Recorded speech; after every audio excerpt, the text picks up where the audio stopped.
사도신경으로 우리의 신앙을 하나님께 고백하심으로 새벽 예배를 시작하겠습니다. 전능하사 천지를 만드신 하나님 아버지를 내가 믿사오며 그 외아들 우리 주 예수 그리스도를 믿사오니 이는 성령으로 잉태하사 동정녀 마리아에게 나시고 본디오 빌라도에게 고난을 받으사 십자가에 못 박혀 죽으시고 장사한 지 사흘 만에 죽은 자 가운데서 다시 살아나시며 하늘에 오르사 전능하신 하나님 우편에 앉아 계시다가 저리로서 산자와 죽은 자를 심판하러 오시리라. 성령을 믿사오며 거룩한 공예와 성도가 서로 교통하는 것과 죄를 사하여 주시는 것과 몸이 다시 사는 것과 영원히 사는 것을 믿사옵나이다. 아멘. 오늘 저희에게 주실 하나님의 말씀은 아가서 2장 1절에서 9절 말씀입니다. 아가서 2장 1절에서 9절 말씀을 저와 여러분이 함께 보시겠습니다. 나는 샤론의 수선화요 골짜기의 백합화로다. 여자들 중에 내 사랑은 가시나무 가운데 백합화로다. 남자들 중에 나의 사랑하는 자는 숲풀 가운데 사과나무 같구나. 내가 그 그늘에 앉아서 심히 기뻐하였고 그 열매는 내 입에 달았도다. 그가 나를 인도하여 잔치집에 들어갔으니 그 사랑은 내 위에 깃발이로구나. 너희는 건포도로 내 힘을 돋고 사과로 나를 시원하게 하라. 내가 사랑함으로 병이 생겼습니다. 그가 왼팔로 내 머리를 보이고 오른팔로 나를 안는구나. 이스라엘 딸, 예루살렘의 딸들아, 내가 노루와 들사슴을 두고 너희에게 부탁한다. 내 사랑이 원하기 전에 흔들지 말고 깨우지 말지니라. 내 사랑하는 자의 목소리로구나. 보라, 그가 산에서 달리고 작은 산을 빨리 넘어오는구나. 내 사랑하는 자는 노루와도 같고 어린 사슴과도 같아서 우리 벽 뒤에 서서 창으로 들여다보며 창살 틈으로 엿보는구나. 아멘. 오늘 저희와 여러분이 함께 하실 하나님의 말씀의 제목은 구원받은 하나님 자녀의 변화입니다. 이 말씀에서 아가서에서 말씀하는 하나님의 말씀에 솔로몬이 솔로몬을 통해서 지으신 하나님의 말씀의 흐름은 사랑하는 것에 주 포커스가 있어요. 어떻게 보면 사랑하는 사람들의 그런 어떤 성향을 두어서 하나님과 하나님 자녀의 이 관계를 설명하고 있는데 그 내용은 굉장히 감성적이라는데 특징을 둘 수가 있습니다. 자, 그 1절에 보면 나는 샤론의 수선화요 골짜기의 백합화로다. 그 사랑받기 전에 나는 그 언덕에 있는 또 골짜기 속에 있는 나였는데 수선화요 백합화라고 얘기해요. 그러면서 그러니까 이제 이 중동 지방에서의 수선화와 백합화는 그렇게 막 특별한 꽃이 아니라고 그래요. 우리가 볼 때는 되게 특별한데 그냥 그 막 특별한 꽃은 아니라고 해요. 그럼에도 불구하고 정체성이 있는 아름다운 꽃이죠. 그런데 어디에요? 들판 속에 있는 골짜기 속에 있던 나를 꽃피운 거예요. 누가요? 사랑하는 사람으로 인해서요. 우리가 하나님으로 인해서 우리가 어떤 있는 환경이 어두울지라도 보잘것 없을지라도 그 하나님께서 하나님 자녀로서의 구원을 받은 우리는 수선화요 백합화인 거죠. 그러니까 이것이 뭐 대단한 꽃은 아니어도 하나님이 우리를 꽃피우신 거죠. 그러면서 하나님의 사랑으로 인하여 우리가 뭐예요? 가시나무 가운데 우리의 인생 자체가 가시나무 아닙니까? 가시나무 가운데서 뭐예요? 백합화 같이 되온 거죠. 3절에 보면 남자들 중에 나의 사랑하는 자는 숲풀 가운데 사과나무 같구나. 그 그늘에 앉아서 숲풀은 그늘이 없죠. 숲풀은 누구를 감당할 수 없죠. 열매가 없어요. 그런데 그 숲풀 가운데에서 그늘이 있고 열매가 있는 사과나무 같은 존재라는 거죠. 사랑하는 사람이라는 사랑이라는 것. 한참 사랑이라는 것에 대해 완전히 이렇게 영어로 사랑에 빠지다 fall in love라고 하거든요. 사랑이 빠졌다는 거예요. 그 빠진 상태, 그 상태에 사랑하는 남자를 빗대서 말하는 거죠. 그래서 난 내가 그 그늘에 앉아서 심히 기뻐하였고 그 열매는 내 입에 달았도다. 그가 나를 인도하여 잔치집에 들어갔으니 내 인생은 샤론에 있었고 들판에 있었고 골짜기에 있었고 나의 삶은 가시나무 같았는데 우리가 어떻습니까? 구원받은 우리는 뭐죠? 잔치집에 들어가는 거죠. 구원받은 자에게 오는 그 응답과 희열과 그 축복은 날마다 또한 뭐 했어요? 하나님께서 구원받은 선 생명이 하나 구원받을 때에 천국은 뭐 했다 그랬죠? 잔치가 열린다고 했죠. 우리를 그 잔치가 열리는 천국의 잔치집으로 인도하는 거죠. 그리고 그 사랑은 내 위의 깃발이에요. 그래서 나를 뭐예요? 표식하죠. 구원받은 자로서의 나의를 표식합니다. 내가 어디 있는지 나타내는 게 깃발이잖아요. 그래서 내가 어디 있는지도 모르고 나의 존재감이 없었는데 하나님께서 내 인생에 뭐예요? 깃발을 꽂음으로 인하여 내가 어디에 있든지 나를 뭐예요? 표식해줘요. 내가 어디 있든지 아무리 멀리 있어도 내 위에 만약에 깃발이 있다고 한다면 누구든지 내가 어디 있는지 알게 되겠죠. 하나님으로부터 상태가 그렇습니다. 사실 사랑하는 사람과의 관계도 그렇죠. 내가 어디에 있든지 알잖아요. 나도 어디 있는지 사랑하는 사람이 어디 있는지 알게 되잖아. 느끼게 되잖아요. 사람이 아무리 많아도 그 사람은 알잖아요. 우리가 학교 운동회 때 같은 데 가보면 애들이 그렇게 많아도 내 아이는 딱 보이잖아요. 그렇죠? 마치 깃발이 있는 것처럼 내 아이는 정확하게 보인단 말이에요. 이런 내 위에서 하나님이 보시기에 사람이 아무리 많아도 구원받은 하나님의 자녀는 딱 보이죠. 뭐예요? 구원의 깃발이. 보이지 않는 구원의 깃발이 우리 위에 있다라는 말씀이죠. 너희는 건포도로 내 힘을 돋고 사과로 나를 시원하게 하라. 내가 사랑함으로 병이 생겼습니다. 우리가 구원받은 하나님의 자녀가 우리가 말씀을 놓치고 했을 때에 그 구원의 어떤 신분을 놓쳤을 때에 구원받은 자가 의 언약의 길을 놓쳤을 때에 우리가 이렇게 되는 거예요. 사랑하는 걸로 놓다면 사랑하는데 내가 사랑하는 사람과의 함께하는 방향성을 놓쳤을 때 곧 그러니까 완전 이별한 건 아닌데 사랑하는 상태이긴 한데 분리됐어요. 사랑하는 사람과 내가 분리됐어요. 그러면 이런 상태가 되잖아요. 우리가 구원은 받았는데 구원받은 그리스도와 분리됐어요. 언약으로 분리되고 말씀이 없어 분리될 수도 있고 아니면 말씀을 들었는데 내 인생과 맞지 않았어. 맞지 않는다는 생각이 들 때가 있어. 그럴 때 뭐예요? 분리된단 말이에요. 그럴 때 뭐라 해요? 우리에게 병이 생긴다는 거죠. 이거는 뭐 일종의 뭐 상사병 같은 거기도 하고 또 하나는 뭔가 내 주위에 나를 사랑했던 나와 연결된 고리가 없어졌어요. 그러니까 뭐죠? 병이 생기는 거죠. 그러면서 뭐예요? 우리가 그런데 이 병을 해결해 줄 수 있는 건 뭡니까? 그가 왼팔로 내 머리를 고이고 오른팔로 나를 안을 때에 뭐예요? 이 병이 해결이 되죠. 이 고통 속에서 나오는 거죠. 내 인생과 내가 생각하는 것, 또 내 인생의 그런 육신적인 이 방향이 함께할 때에 하나님과 구원받은 그리스도와 임마누엘로 함께할 때에 이 고통이, 이 혼란이 끝나는 거죠. 그러면서 뭐예요? 예루살렘의 딸들아, 내가 노루와 들사슴을 두고 부탁한다. 나를 흔들지 말아달라.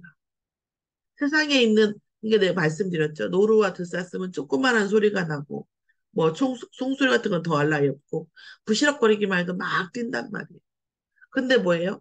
이제 내가 구원받은 하나님의 자녀니 생각 속에 또 사랑하는 사람이 생긴 사랑하는 연인이니 세상 속에 어떤 흔들림, 세상 속에 다른 말들 흔들게 하는 그런 것들로 나를 흔들지 마라. 나는 오직 뭐예요? 나의 사랑하는 사람에 의해서 흔들리고 우리가 그리스도의 언약과 하나님의 말씀에 의해서만 우리가 뭐예요? 움직이는 정체성이죠. 내 사랑하는 자의 목소리로구나. 보라, 그가 산을 달리고 작은 산을 빨리 넘어온다는 거예요. 모순된 말이죠. 내 사랑하는 자의 목소리. 그 목소리가 어떤 목소리? 나를 사랑한 사람이, 나를 구하는 목소리죠. 나를 사랑한다라는 목소리죠. 그가, 아이러니한 말이죠. 산에서 어떻게 달려요? 산은 달리기 힘든 구조가 있잖아요. 또한 작은 산을 빨리 넘어온대요. 작아도 산이잖아요. 근데 어떻게 빨리 넘어오죠? 빨리 넘어올 수가 없어요.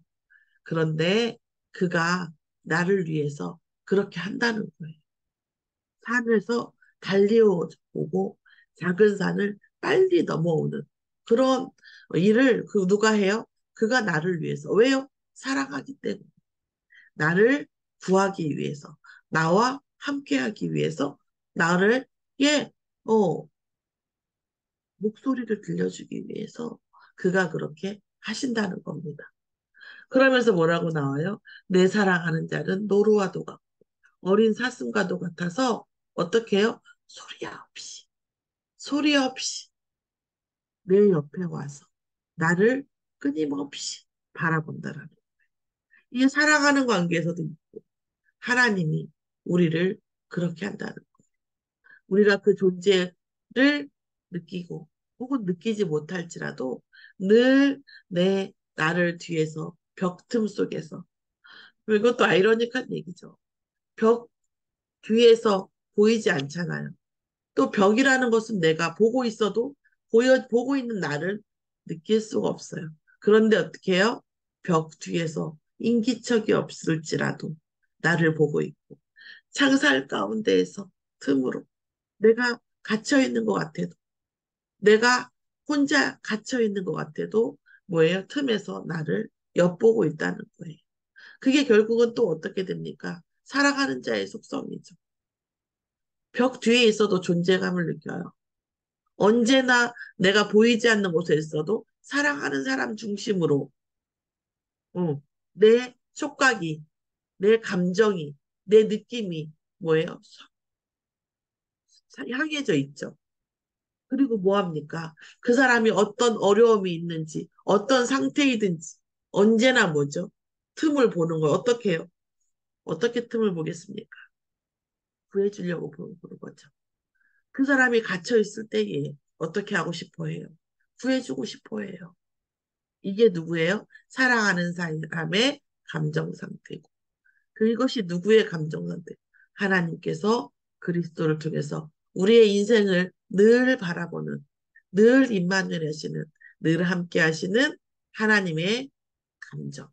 그리스도 안에 우리의 택하신 자들의 이 사랑받는 상태입니다. 오늘 하나님께서 구원받은 하나님의 자녀의 변화, 우리가 가시나무 같은 우리의 인생 속에서, 골짜기 속에서 헤매는 우리의 인생을 수선화와 같이, 백합화와 같이 우리를 아름답게 하시고, 그러니까 우리가 하나님 자녀의 구원받은 자는 이렇게 아름다우면서 또한 뭐죠? 우리가 늘 사랑하는 사람에게 모든 신경이 가 있듯이 하나님께서 우리의 인생에 늘 가 있으면서 우리가 벽에 막혀 있을지라도 갇혀 있을지라도 우리를 향한 하나님의 사랑은 끊임없이 향해 있으며 그 문제에 대한 그 상황에 대한 구원의 길을 눈길이 늘 함께하고 계신다는 말씀입니다. 어떻게 해요? 어떤 마음으로? 사랑하는 마음. 우리를 늘 끊임없이 사랑하는 마음으로 함께 하시는 줄을 믿습니다. 기도하겠습니다. 하나님 감사합니다. 우리 하나님의 자녀를 하나님께서 정말 들의 수선화와 같이 골짜기의 백합화와 같이 하시고 늘 사랑하시고 너무나 애타고 간절한 마음으로 우리의 인생을 바라보시고 우리가 정말 하나님을 떠난 사람의 마음이 되어지면 우리가 병이 날 만큼 우리를 사모하시고 또한 하나님 자녀가 늘 하나님을 사모하며 말씀을 사모하며 은혜를 사모하는 상태이기를 원하심을 믿습니다. 우리가 오늘 이번 주에 강단의 말씀을 통해서 우리의 인생의 상태가 지금으로부터 영원히 하나님을 앙망하고 말씀 속에서 힘을 얻고 하나님께서 우리를 얼마나 사랑하시고 우리를 구원의 눈길로 우리와 함께 하시며 임마누엘의 축복을 우리와 늘 누리시는지 누리게 하시는지 아버지 우리가 늘 누리는 하나님의 자녀의 상태가 되어질 수 있도록 인도하여 주시옵소서. 우리가 벽에 막혀 있어도 창살에 갇혀 있는 것 같아도 어떤 문제 속에 있을지라도 하나님께서 구원의 말씀으로 구원의 손길로 우리와 우리에게 늘 향하신 그 구원의 아버지 사랑을 느끼면서 우리가 어려움 속에 있을 때에도 하나님의 언약을 발견하고 하나님의 사랑을 발견하고 하나님의 응답을 기대하는 자가 되어질 수 있도록 인도하여 주시옵소서. 감사드리며 예수 그리스도의 이름으로 기도드렸사옵나이다. 아멘. 하늘에 계신 우리 아버지여 이름이 거룩히 여김을 받으시옵시며 나라에 임하옵시며 뜻이 하늘에서 이루어진 것 같이 땅에서도 이루어지이다. 오늘날 우리에게 일용할 양식을 주옵시고 우리가 우리에게 죄 지은 자를 사하여 준 것 같이 우리 죄를 사하여 주옵시고 우리를 시험에 들게 하지 마옵시고 다만 악에서 구하옵소서. 나라와 권세와 영광이 아버지께 영원히 있사옵나이다. 아멘. 찬양 들으시면서 개인 기도하시겠습니다.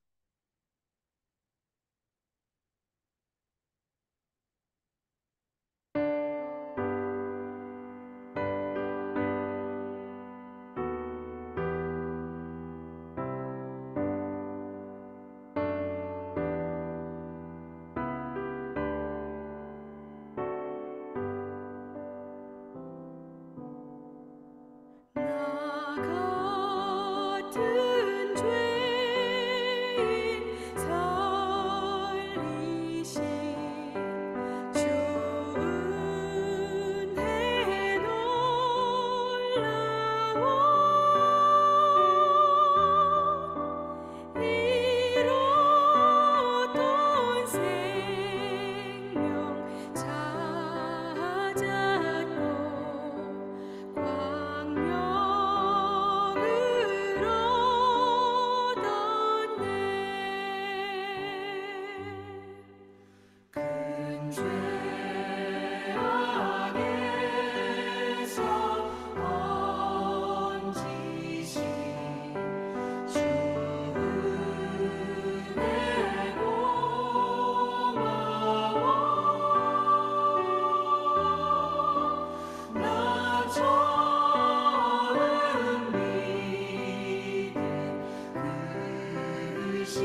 마치겠습니다.